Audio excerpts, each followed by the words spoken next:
Hey, everyone. Welcome to Locked On Lakers for Wednesday. Brian Kamenetsky, Andy Kamenetsky. The Lakers take another one on the chin, this time in Atlanta without Anthony Davis.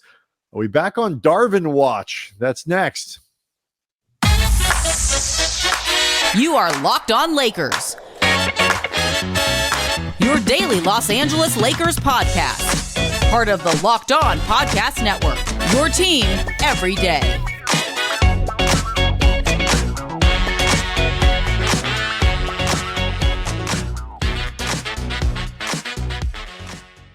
Thanks to everybody for making Locked On Lakers your first listen of every day, Monday through Friday, no matter how or where you get your podcasts.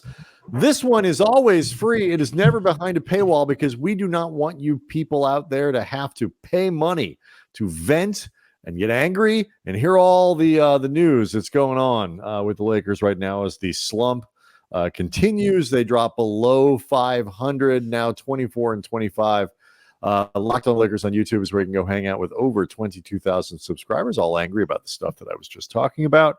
Dejounte Murray, Andy, we'll talk about whether or not he passed his audition tonight for the Lakers as the Lakers lose to Atlanta. But there is a lot to unpack because this 138-122 loss on the heels of Monday night's thumping in Houston, the ugliness continued, to say the very least. I mean, Dejounte Murray passed his test, and he looked like somebody who wouldn't mind getting traded to the Lakers. But the problem is, as I pointed out on Twitter at Cam Brothers, everyone on the Lakers looked like they'd be more than willing to be a part of the deal. I mean, quite frankly, Sadiq Bey passed a test about whether or not. Every member of the Hawks, basically, right. Bogdanovich, he's like, I want to play in LA. Johnson, Trae, Capella, they were all like, send me to LA. Let's do this. Yeah, I mean, it was just another very listless performance from the Lakers. The second straight game that they lost by exactly 16 points, 138-122, back-to-back on the road. So I guess in that sense, they're consistent. Yeah, that's good. I like that. They are now one game below 500, continually just taking one step forward, one step back, seemingly on a road to nowhere. Bringing this full circle before we unpack the rest of the game and some of the stuff that happened before the game and comments about it after the game, namely Christian Wood and a certain tweet that he sent out. We've reached that stage of the season. Dejounte Murray, in a vacuum, looked like somebody who could be a nice addition to this team, but it does swing back to that concept of the way they're playing right now. What's Dejounte Murray going to do just arriving with other people going out? There's just a lot going on with this team, all of which was exacerbated without Anthony Davis being there. Let's talk about that because, a lot of Tuesday night's loss, I should say, is set up by Monday's loss. You have the recurrence of the injury to Anthony Davis, the hip groin thing. There's also some sort of Achilles thing that was also on the injury report. Basically, Anthony Davis is very, very, very sore and is banged up and has been working through it. But the injury report on him is getting longer, not shorter, and that is not good. He was unavailable, not surprisingly, to play in Tuesday's game. LeBron, who... just go back and watch Monday's show, inexplicably played almost 40 minutes in Houston, despite the fact the Lakers were getting their butts completely kicked and were down by 30 in the third quarter. He came back and he played in this game and played, what was it? Remove the box score. 36 minutes. 30, I was going to say 37. Another big minute night for LeBron in a game where the Lakers really weren't competitive. Everything about this setup in terms of where the Lakers go from here, the way the stars are, kind of playing, or, the health of them or whatever, nothing looks good for the Lakers going into very difficult games against a red hot Knicks team and the Celtics. Yeah, I mean, there were some individually good performances in this game. Like LeBron, even though he just visibly looked exhausted, I mean, just completely fried. I thought he played a reasonably good game, 20 points on 7 of 17 from the field. Missed 4 of 9 from the line and said himself he was ass at the line, although He had team company. was 14 of 25, so he was certainly not alone. 9 rebounds, 8 assists. He had this incredible chase down block that the loose ball went immediately to some hawk who ended up getting a dunk. Saddiq Bey. And LeBron had this look on his face afterwards, like he wanted to quit, but not like quit on this game. I mean, just like quit basketball, like just disappear. Like go relocate in Iowa or something and just live a quiet life by himself, just as a 9-to-5 schnook. Like he Are just you looked LeBron like James? No. What would I be doing living here if I was LeBron James? like Austin Reaves got better as the game went along. I thought Rui had a nice game. Rui had a nice game. Jarred Vanderbilt had some good moments, but collectively as a team, they were awful. They really just were awful. I mean, there was this one, like we've talked about this with LeBron. Like this was second night of a back-to-back after the double overtime game on Saturday. All these others, like there are limits as to, I think, like what you could expect LeBron to be able to provide from a pure energy standpoint. And he put it out there a few times. He did. LeBron did. He was working at it. And the Lakers got off to a decent-ish start, in terms of the score, not their performance. But LeBron was playing, man. It was one of those few times this year where you could look at him and he just looking at the bench, and he said it after the game. He's like, what can people do? He's like, do your jobs. It's like, okay, yeah. And people, he actually was funny. He started to say, I'm not here to, and then he got cut off by the media relations person. Like, we're done. That's done. And LeBron was like, it's probably good that you cut me off because I was getting going. Nothing good was going to come from what he was about to say. The next sentence was not going to be a positive one. So good save there from the PR staff. But it's like this was one of those few nights you could see this year where it was just like, you know what, guys? I'm 39 bleeping years old with 750,000 NBA minutes under my belt. I played 50 minutes the other day, 40 yesterday for reasons none of us understand. I'm going to need a little help here. And for Saddiq Bey, I just chased down this ball. We're down like 16 points trying to make our final push with even like a chance to get back in it. I just chased down this block and no one picked up this other guy. Like, come on. I do not blame LeBron for feeling that way after this game at all. Like, again, he was clearly exhausted, but I thought he really tried to make a game of this one. Yeah, it is. There is a certain level. I mean, look, D'Angelo Russell has been excellent throughout January. He finished an excellent January with a terrible game. It happens. But Taurean Prince has really picked a bad time to go into the pooper here, given everything that's going on contextually. I actually think part of the discourse actually is impacting how he's playing, because he's not stupid. He's just a guy trying to do his job and play as hard as he can. That was one of the things that I mentioned during Tuesday's show. Was part of the reason that the lineup issue, like the starting lineup and the move that I've said many, many times, I think they should switch. If it's not going to be Vando, someone else who can provide more things that you don't get from Taurean and you are getting from other guys. But I feel bad for Taurean in this because he's turned into a punching bag and this avatar for Darvin and this extension that everything that they don't like about him. And he is, for the most part, out there doing his job. He has been indicative of a problem team-wide, and I think in some ways Darvin's decisions, but he is, for the most part, doing his job, although not tonight. Not tonight and not this month. And that's something we can get to. Maybe not for today's show, but The Lakers have a couple days off before their next games. We can talk about Taurean and his splits, and the roots of some of the frustration that fans have with Darvin through Rui. But let's talk about Christian Wood. Let's talk about Darvin Ham, because I am wondering if we are inching back towards Ham watch, Andy, a dark place for the Lakers to be as we near the All-Star breaks. Do all that next. Locked On Lakers is brought to you by eBay Motors, and our partners at eBay Motors have teamed up with Locked On Fantasy Basketball host Josh Lloyd to bring you some of the best fantasy picks each week, all season long, whether you're prepping for a daily draft or scouting the waiver wire. Each week, we are going to provide you players that are guaranteed to fit your roster. So let's see who Josh has picked out for us on this week's eBay's Guaranteed Fit Fantasy Picks of the Week.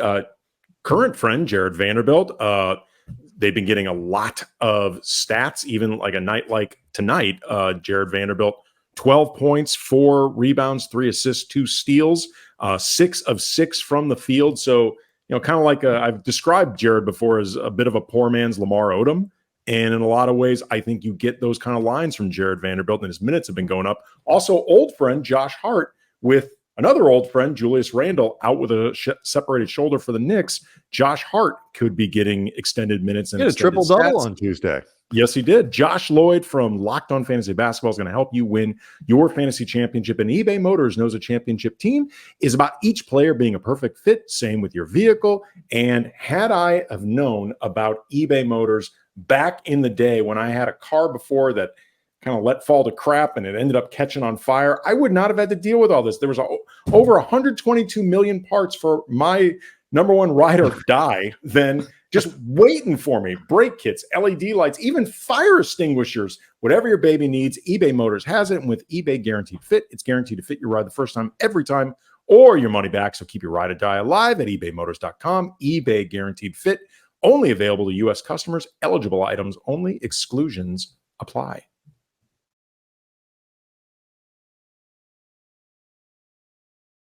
All right. LeBron put it, I think, succinctly, Andy, that the Lakers are capable. After the game, he said the Lakers are capable of beating any team in the league on any night, and they are also capable of getting their asses kicked by any team in the league on any night, and that is why they are a 500 team. But you look over at the kind of the response that they're getting on the floor, even compared to last year when the record was similar to this point leading up to the deadline, and all of this other stuff, and it's not the same. Like there is not the same level of energy, the same level of belief.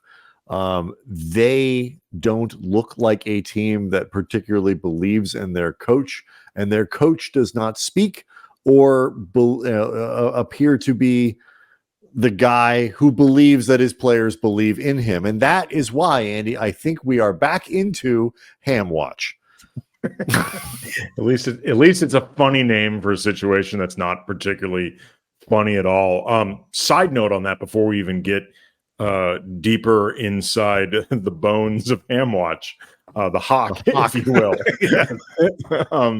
One thing that jumped out at me during tonight's game is whether this is indicative of the season that AD is having right now, and really, I think, an extension of the way he played in the second half of last year and the carryover from it, or where LeBron is at this stage of his career, or combination of both.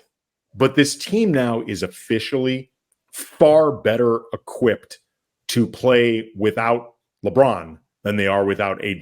To be clear, doesn't mean it's a picnic if it's no LeBron. I want to make that clear. Like, you have AD, no LeBron. We've seen plenty of times where the struggle, particularly down the stretch, becomes real. But you see them having more of a chance with AD. It's two ways. It's, first of all, I'll skip the obvious part till we get to the second, but it's not even just the fact that they can't get a stop without Anthony Davis on the floor. I mean, again, his DPOY tape are the games that he doesn't play. I mean, you get used to funneling guys towards, towards Anthony Davis. It's not the same thing when you funnel them towards Jackson Hayes or Christian Wood. And You're not even sure either guy's going to be there. no, I mean, Jackson Hayes, I compared him to a couple things. I compared him on Twitter tonight. I'm not in a happy place with this team. I'm feeling very snarky. I'm taking a lot of shots at people, and it's just how it is. Jacob Root, our friend who was on the day you were doing radio, Andy, filled in for you, noted that a couple plays where Hayes really didn't seem to be going where he was supposed to go. I said he has the exuberance, enthusiasm, and athleticism of a large puppy. Unfortunately, he also has the same level of court awareness, and that is not good. I also later compared Jackson Hayes to a shark because, as you know, Andy, sharks die if they stop swimming. They always have to be moving, which means, like Jackson Hayes, they would be unable to set a legal screen. So he's good for one a game, man. Yeah, at least one a game is good. Like if you get out of there with one. So, but I think it's an underrated thing also to talk about how much losing AD hurts them offensively, because you look at the amount of effort. Like, LeBron was doing kind of but the Lakers had no inside game whatsoever, and you're now reliant on Austin Reaves to do yeoman's work to try to get the ball into the paint, try to get the ball, somewhere where it can be useful and all that kind of stuff. Meanwhile, on the other end, he's trying to also guard Trae Young, which is not really anything he can do on the best of circumstances. And so you've got this situation where you're now taking a guy like Reaves and having him work 6 times as hard on both sides of the ball. And no wonder he looks a little gassed during the game. They really cannot function without Davis. Yeah, and I mean, I guess in some respects that is a sign of him having arrived truly as this team's best player. And the last couple of games, I think, whether it's because of the groin and hips and lower extremities that have been acting up a little more, and frankly, he's been dealing with the whole season, or just reaching a place where the effort's been catching up to him on both sides of the ball. But the last few games, I think AD's looked pretty tired. Anyway, I remember maybe it was like a week or so ago, we noted, I don't remember which game it was, but the AD didn't play particularly well. And we're like, even superstars are due for an off game. Since then, he's been more okay than the majority of the season. What is it, the third most minutes in the league or something? Yes. Absurd that? He's been like a legit, this was, I think, the game that he missed tonight broke a streak where I want to say he had played like 94 or 95 straight games. He's really been far more durable than his reputation over the last season and a half, something like that. But he's been looking a little bit more tired, and I think that relates to the extreme defensive slippage that we've seen even before this game, which was just slippage on steroids. But they just, what though, it was interesting hearing Byron and Scott and James Worthy were talking on the Spectrum Sportsnet postgame show. And they were talking about the lack of defensive effort in this game, and the lack of getting back in transition, something LeBron talked about afterwards. And James Worthy said, at some point, Darvin may just have to write on the whiteboard, is this who we are? Just the idea that, are we going to be this? And Worthy noted, you could tell these guys were not mentally ready to play, and then the mind didn't translate to the body. And then I thought Byron said something really interesting. He said, you needed to make those guys feel you more in this game. And he talked about how he said, quote, even if it's what I used to do back in the day, I would pick you up 94 feet. And every time you do pass the ball, you're going to feel me. I'm going to hit you. I'm going to do something. But we did not make them feel us at all. And I don't mean necessarily picking up Trae Young or Dejounte Murray at 94 feet, because especially without AD, this team isn't equipped to do that. That's not what D'Lo does. That's not what Austin Reaves does. It is what Vando can do and Vando can do on this team. But the idea of physicality or lack thereof as indicative of what you did not see from this team in terms of just will and heart, I think was a really good observation by Byron. Like, it just was not there, just in terms of, you know what, we're going to make sure we're here, even if we can't play our best, even if we're going to lose. I think that gets to a lot of why those guys were not upset that Vanderbilt got thrown out in Monday, but that he didn't kind of get his money's worth. Like, they kept trying to say, like, we're not advocating violence and punching, but you could tell they were 100% advocating violence and punching. We're advocating shoving, at the very least, like real shoves. Something more than just a firm poke to Dylan Brooks's head. Like a facial mush. But all these things are related, and they're all. I mean, look, they're related to the Christian Wood subtweet, which he tried to explain after the game. And I don't think a lot of people were buying it, but like, when Christian Wood is always going to be an imperfect messenger for a message. But when we come back, I want to talk about how this relates to where the team is right now, because what did Christian Wood do, and kind of how it fits into the mood of where we are with this group, and then back again to Darvin Ham is all super important. So we'll get there next. Locked On Lakers is brought to you by LinkedIn, and January is just about in the books. And at the start of every new year, small businesses all ask themselves the same question: what is the one move I can make that'll take my business to the next level in 2024? And LinkedIn Jobs knows that your success all depends on the team you surround yourself with. And that's why LinkedIn Jobs has created the tools to find the right professionals for your team faster and for free. It's hard enough just to run your business. Wouldn't proven help to streamline the process of hiring be an incredible asset? Yes, it would be. LinkedIn isn't just another job board. LinkedIn has a vast network of more than 1 billion professionals, which makes it the best place to hire. Hiring becomes so easy that 86% of small businesses get a qualified candidate within 24 hours. Think about that. Finding who you need the first time within a day gives you even more time to focus on the big picture goals of 2024. That's why small businesses rate LinkedIn Jobs number one in delivering quality hires versus leading competitors. Thankfully, with LinkedIn, the process is intuitive, quick, and easy. So post your job for free at linkedin.com/LockedOnNBA. That's linkedin.com/LockedOnNBA to post your job for free. Terms and conditions apply. So Darvin, without Anthony Davis, Darvin Ham chose to start Jackson Hayes, which obviously made a lot of people upset. Taurean Prince still in the starting lineup.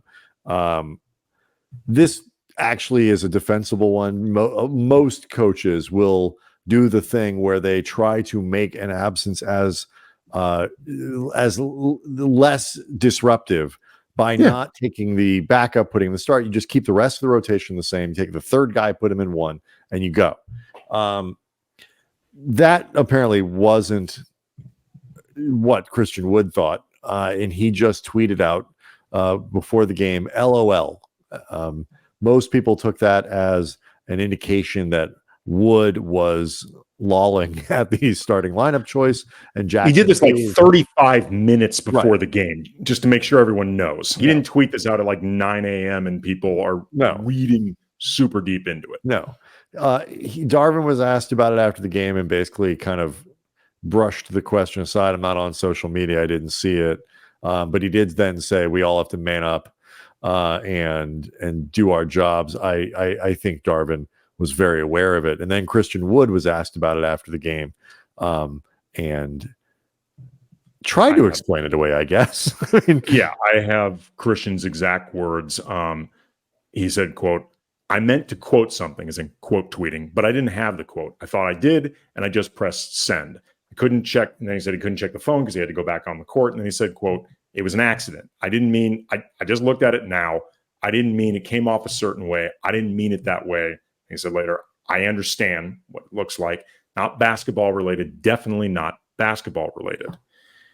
I did not believe Christian Wood in the moment, but then I really didn't believe him when he was later asked if after a game like tonight and just in general with what's been going on with the Lakers, like, do you look to try to do more or just play your game? And Christian Wood responded by saying, quote, I mean, I would love to do more, but I've been playing around 14, I think 15 minutes a night, 20, 22 minutes tonight. If I had the opportunity to, I would definitely try to. That, kids, is called telling on yourself.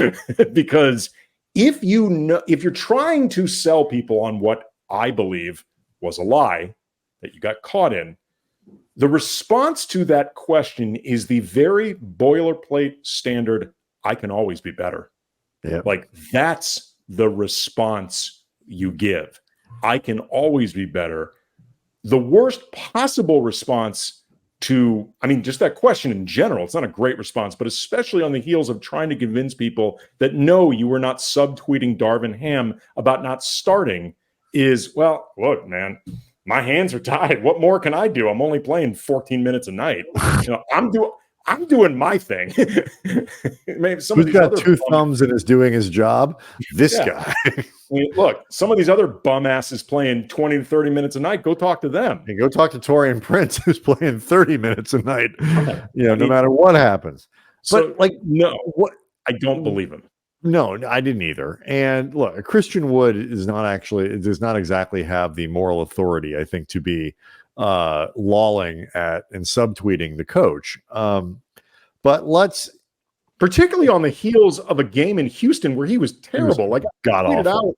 He wouldn't have had the right to complain if he was inactive for tonight's game. But he was terrible against Houston, and he was one of the few guys that wasn't tired. Right. No, I mean, look, watching that game, the game Saturday was exhausting, I will say. And if you were in the building and there, it was probably even more tiring. So, I mean, I do understand that. But look, let's even giving him the benefit of the doubt and saying that Wood really did mean to retweet something and just didn't do it right and whatever. Sure. I mean, okay, fine. The problem is the body language and everything with not just Wood, but every other player on the team basically makes you believe that everyone on the roster, were they offered an opportunity to tweet about different decisions that were being made, particularly around lineups and rotations, would also lol.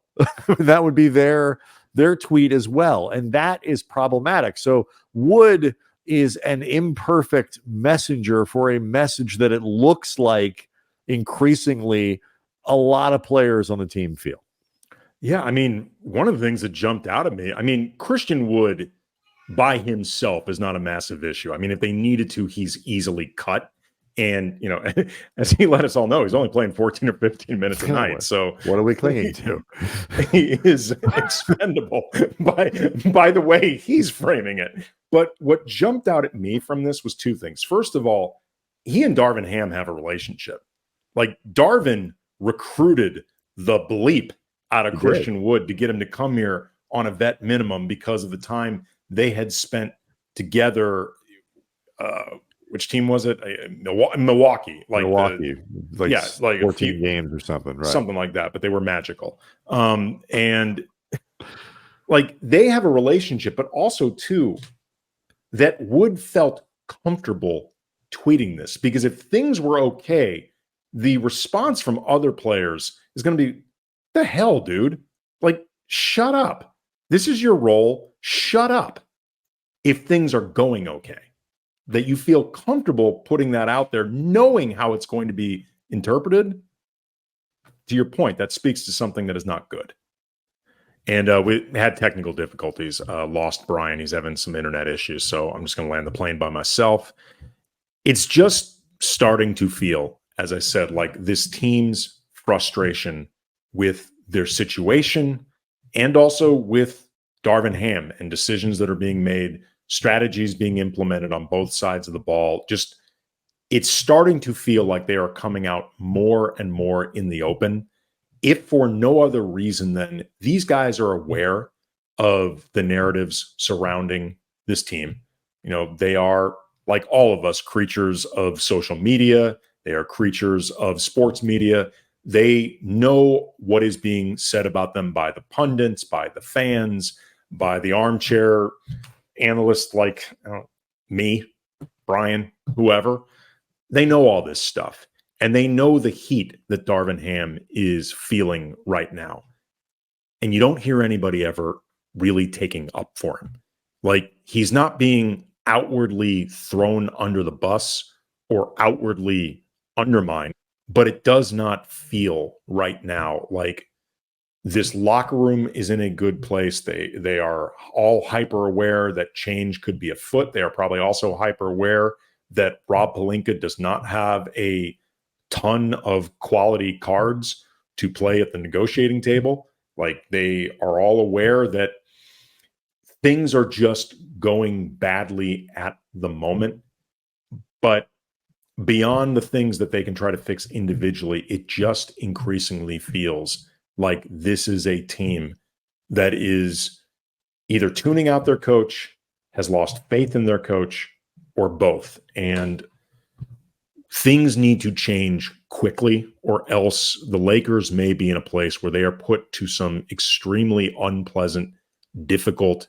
decisions that may or may not resuscitate this season, but may just need to be made, because otherwise there's only going to be more negativity that grows from it. So obviously we'll be talking more about this for Thursday and the weeks moving forward. Locked On Lakers on YouTube is, as always, where you go to hang out with a great community of Laker fans. We appreciate all of you, as always, your activity. Leave the comments. We use them a lot in the show, and we will see everybody on Thursday.